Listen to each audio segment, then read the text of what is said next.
Binalatan mga kababayan ni Congressman Benny Abante ng Manila, si dating Pangulong Digong, masyado kanyang double standard.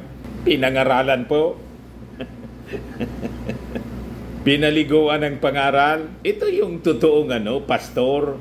Itong si Congressman Benny Abante mga kababayan. Isang magaling na preacher, pastor. Tama ang kanya pong turo sa Word of God. Siya yung pastor po ng Metropolitan Ecclesia Baptist Church dyan sa Manila. Sa kanya kayo makinig kasi yung turo niya tama, yung turo niya tungkol sa kaligtasan ng ating kaluluwa. Congressman siya ng Manila at magaling na legislador, champion ng human rights. Binalatan niya ngayon si Digong.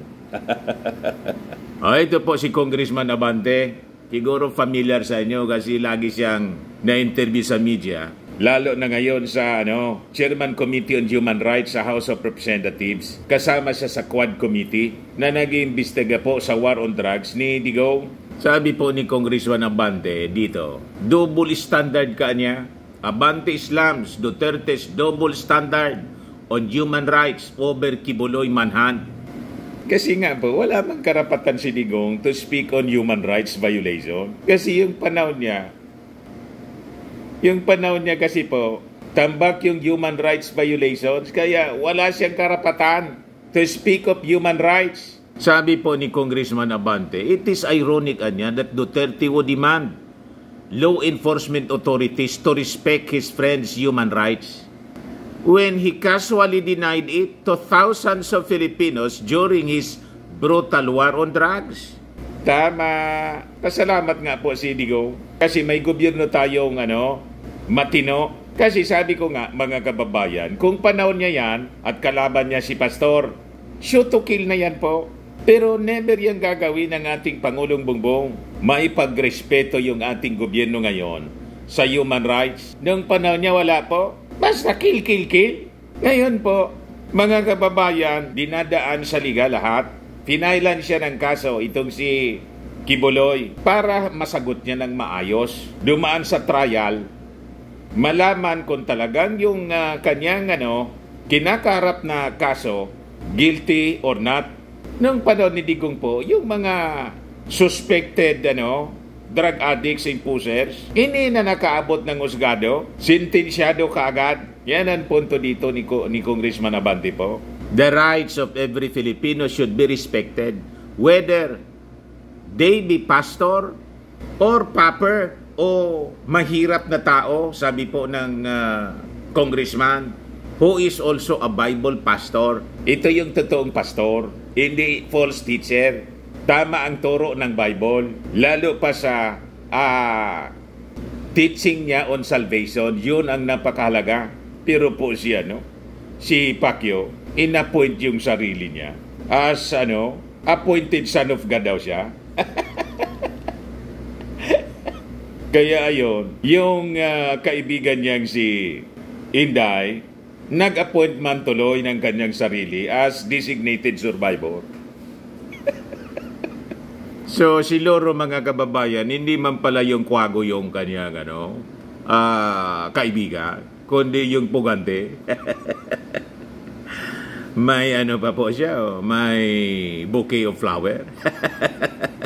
Sabi dito sa latest na balita, the PNP has revealed that their ground-penetrating radar has discovered a large underground bunker within the Kingdom of Jesus Christ compound in Davao City, and that their advanced heartbeat detection equipment has picked up human heartbeats emanating from the bunker.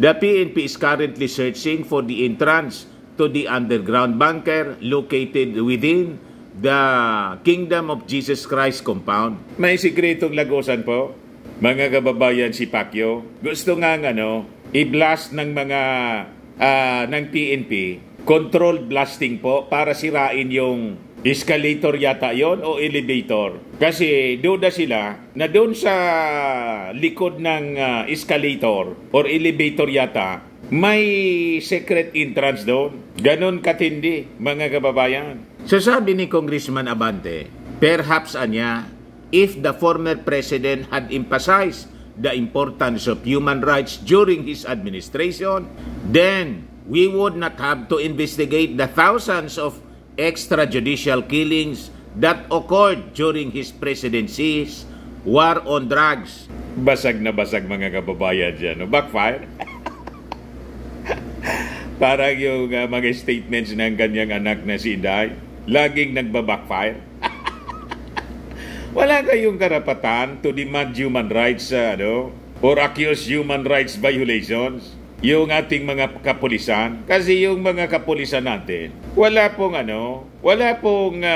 nilalabag na human rights sa pag-implement po nitong warrant of arrest.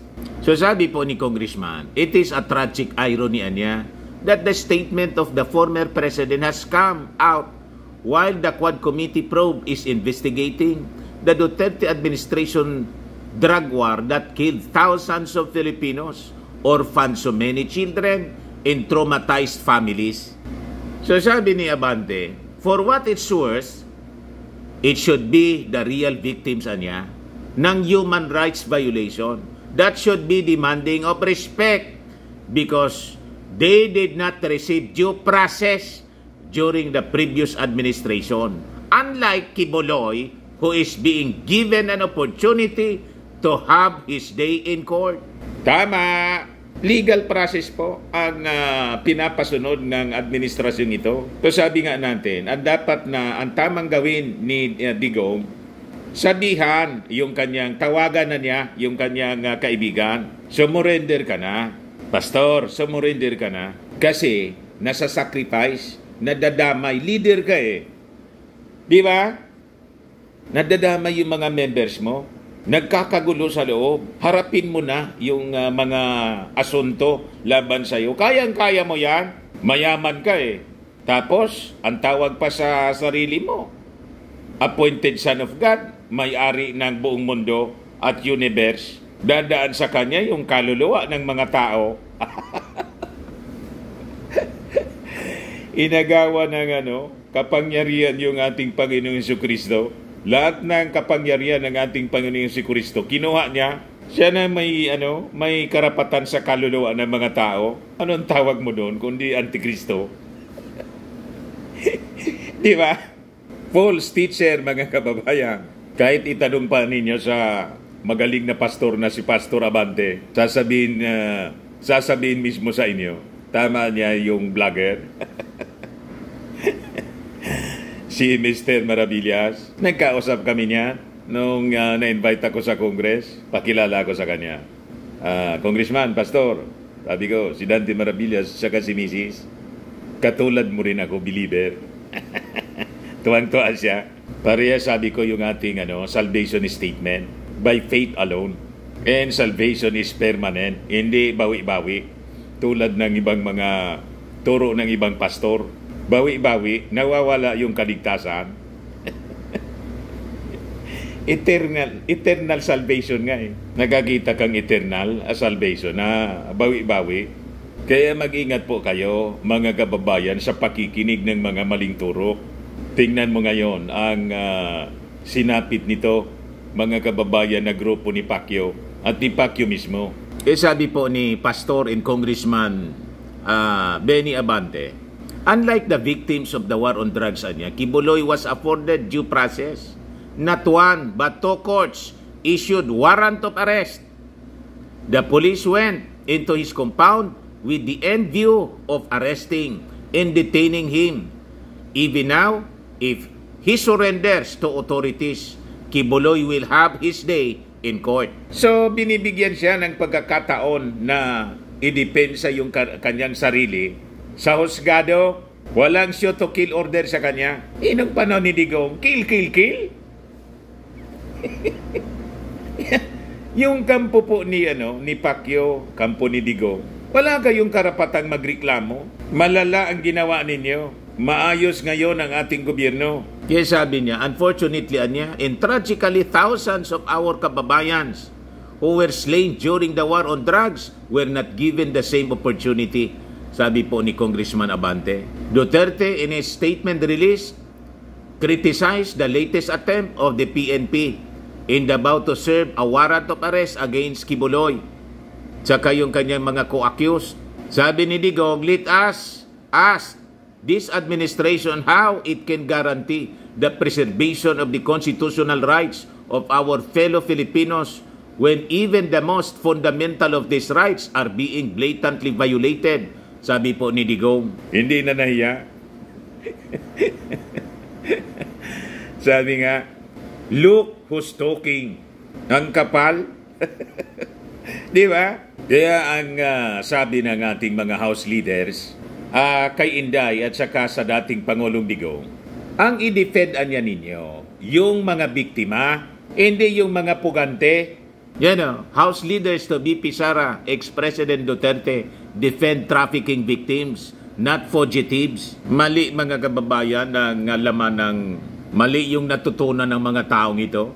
Saan bag-iskilan ito nagsipagtapos? Ba't naturuan ito ng maling turo yata sa batas?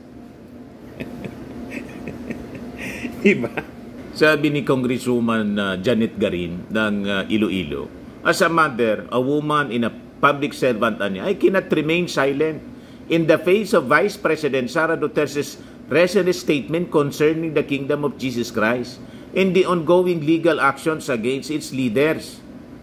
Sabi niya, while Vice President Duterte expresses concern over the police implementation of lawful warrants, I find it troubling that her sympathies appear to lie more with a powerful figure wanted for serious crimes rather than with the vulnerable women and minors who have suffered at the hands of an accused predator.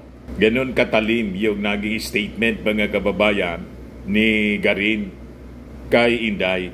Garin further pointed out that trafficking, rape, and sexual abuse charges against Kibuloy and other leaders ng kingdom were not trivial matters to be dismissed or overshadowed by political spin. The real issue dito is justice for the victims, innocent individuals whose lives have been irrevocably harmed. Sabi ni Garin. Baliktad po yung mga pag-iisip nitong mga Duterte. Nandun sila sa pagsaklulo sa ma-impluensya mayaman na predator. Yung attacker, abuser, alleged human trafficker, nandun sila. Imbes na doon sila maawa sa mga biktima. Tapos, siswilduhan natin mga kababayan bilang mga public officials natin. Kaya dapat nga po siguro ituloy na yung mga bali-balita po na impeachment laban kay Inday. This is betrayal of public trust.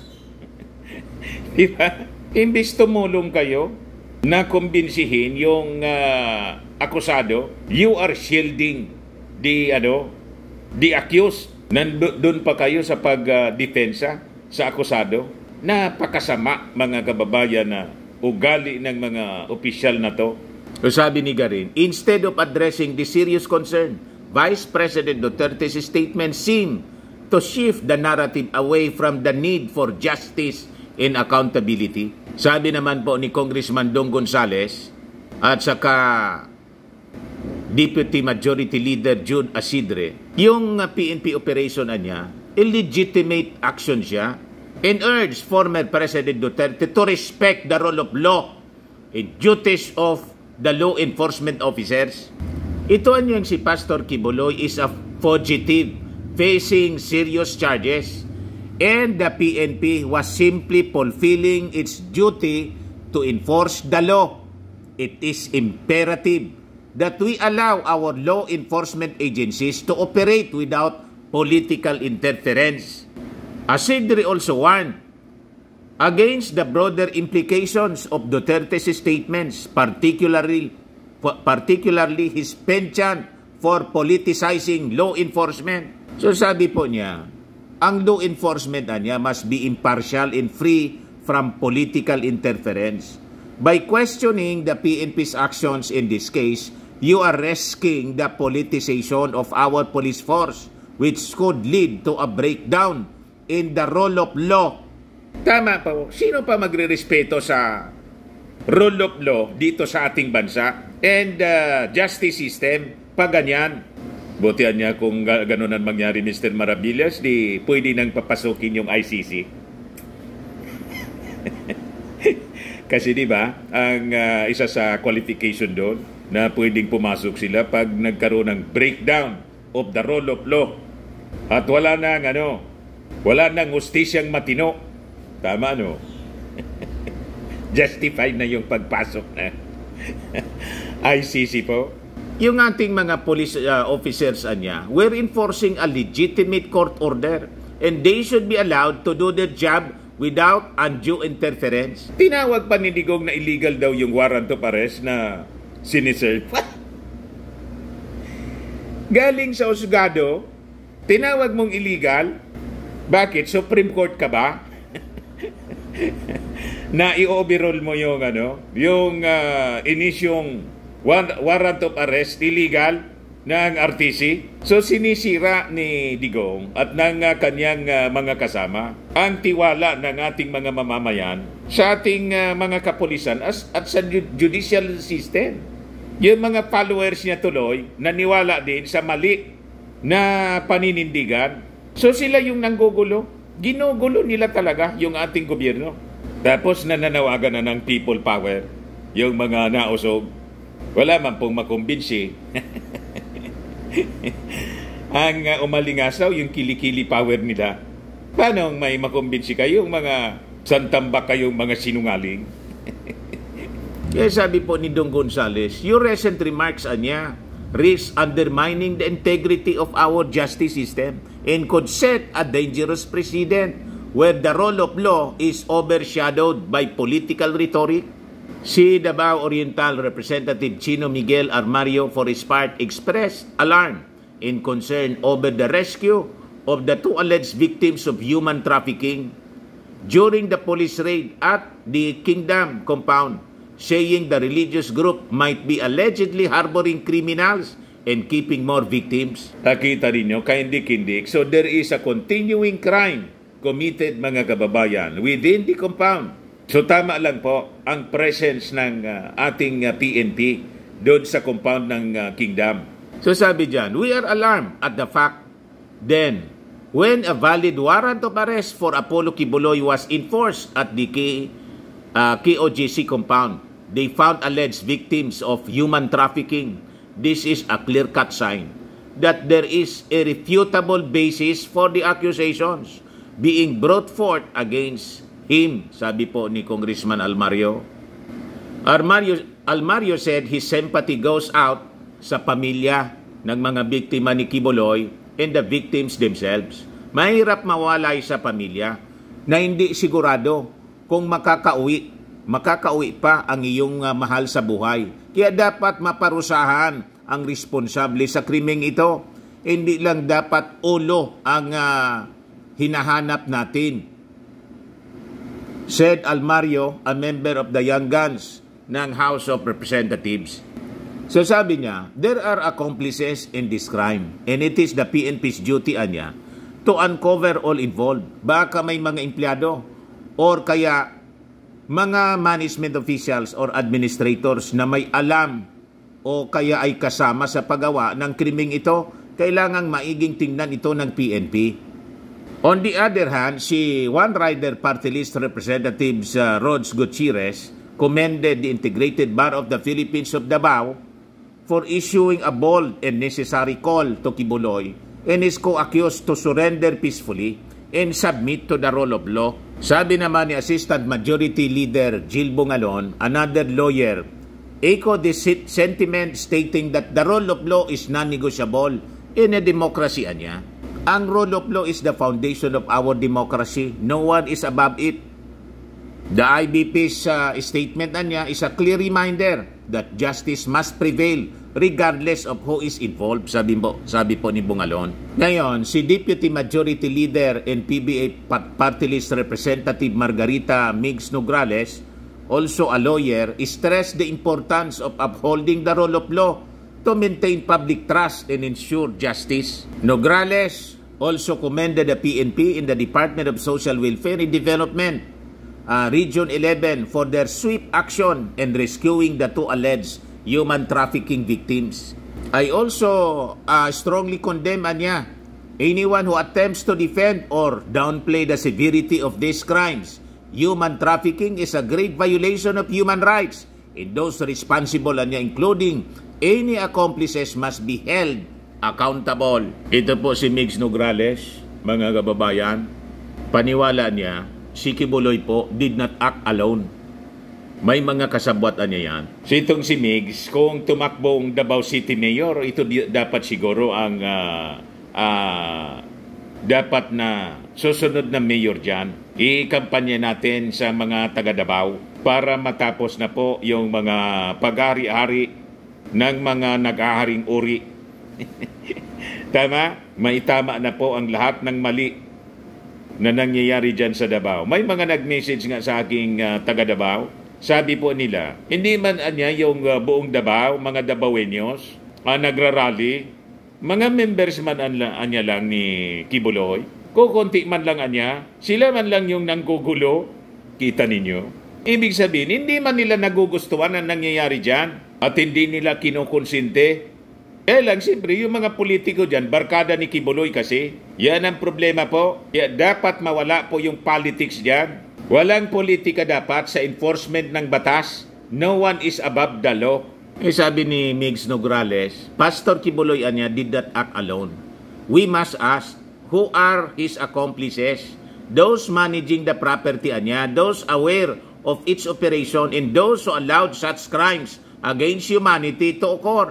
Malinaw po ang nagmamanage dyan kasi pinamanage kaya ang administrator ngayon po, si Digong. O diba? So pati si Digong dapat po imbestigahan. Kasi lumalabas, harboring fugitive from justice. Itong si Digong, mismo inadmit niya. Alam ko niya kung nasaan si Pastor. Kaya lang niya, secret. Pinaglalaroan ng batas po. The police and DSWD rescued a 21-year-old male from Samar and a female from Midsayap, Cotabato, from the Kingdom of Jesus Christ compound after the relatives sought help from the PNP. This incident, sabi ni Nograles, is alarming and underscores the need of a thorough investigation into the operations within the compound. I urge the authorities to leave no stone unturned in this investigation and to ensure that justice is served swiftly and fairly. She also urged the Interagency Council Against Trafficking, led by the Department of Justice, to intensify their effort in this case. The truth must come to light, If there are any violations of the law, those involved must face the consequences, sabi po ni Congresswoman Nograles.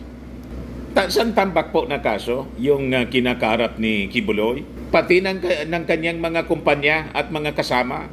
Yan po, the cases versus appointed son of God, a list of Kibuloy's ongoing legal challenges. Sa US Court po, yung mga kinakarap niyang kaso doon? Conspiracy to engage in sex trafficking. Matindi po.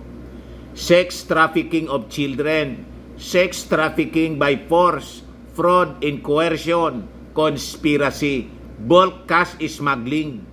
Dito sa Pilipinas po, ang kaso niya na iniimbestigahan sa Senado, human trafficking, labor violations, and sex-related offenses. Sa House of Representatives, franchise violations of Sunshine Media Network International or SMNI. Sa National Telecommunications Commission, franchise violations of Suarasog Media Corporation. Sa MTRCB, ang offense niya, violation of MTRCB law and its implementing rules and regulations for the utterance of cuss words. Yung mga pagmumura, mga kababayan, Ang siging pagmumura doon, yung guest niyang si Digong. You see? Sa Department of Justice, ang mga offenses niya, sexual abuse of a minor, qualified human trafficking. So ito po ang isang kaibigan, mga kababayan. Hindi man yung kwago ang kaibigan ng loro, kundi isang pugante na tambak po yung kaso. Ayan po, ang isang kaibigan. Kung totoong kaibigan mo itong si Pacquiao, tulungan mo na lang. Di ba? Pastor, lumabas ka na dyan kasi nadadama yung mga members mo. Nagkakagulo dito sa Davao. Palagi kitang dadalawin. Gusto mo araw-araw puntahan kita dyan. Di kung gusto niya, tulad ng mga ibang mga high-profile personalities, ikulong siya sa hindi kasama kasi high risk siya. Hindi kasama yung kung sinong mga inmates. Tulad ng mga nakulong na senador, tulad ni De Lima. Di pwede siyang mag-request ng ganon habang sinasagawa yung trial laban sa kanya. O di magbisita doon. Si Digong, gusto niya sumama na siya sa sa kulungan. Ganon man yung direksyon yata ni Digong.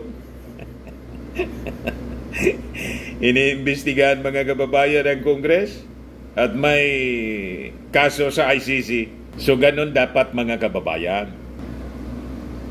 Sa mga naghanap ng malinis and spacious fitness gym, pumunta lang po kayo sa aming Colossal Fitness Gym. We also offer Grab Car Rental with our brand new 2023 model ng Toyota Innova. We also accept booking for those who are planning to travel via PAL, Cebu Pacific, and other airline companies, local and international, and bills payment for Meralco bills, PLDT, etc. Ang Colossal Fitness Gym is located at 3rd floor, Security Bank Building, Landco Business Park, Legazpi City, Albay. For inquiries, look for Gilon Maravillas, contact number 0966-802-0949. Yan ang aming Innova. Lagi na pong matao sa amin. Pati mga foreigners po, mga British tourists po sila. Ito mga taga Denmark. Ito India National. Ito naman yung bagong product naming binibenta online. iGlow Serum. Whitening po siya galing South Korea. Tingnan ninyo epekto sa aking anak na architect entrepreneur. Sa mga inquiries ninyo, dumiretso na lang kayo sa kanyang messenger, Riz Maravillas on FB. Ito naman po, Firmax Firming and Lifting Cream, pinapay po sa mga pulses and affected area. Mainam po ito sa mga pains at paninigas na mga kaso-kasuan. Ito naman po, Automax Radiant Serum. Sa mukha naman yung application, anti-aging po siya. You will look 10 years younger than your age. Sa mga cancer patients, try nyo po itong Ningxia Red Mix Fruit Drink. Hindi man po siya gamot. Food supplement siya. Kaya lang, gawa siya sa goji berry. Yung goji berry po, may anti-cancer properties. Yung mga inquiries ninyo, dumiretso na lang kayo sa aming messenger sa Facebook para masagot namin agad. Ayos pa? Ako po si Dante Maravillas. Bye-bye. God bless.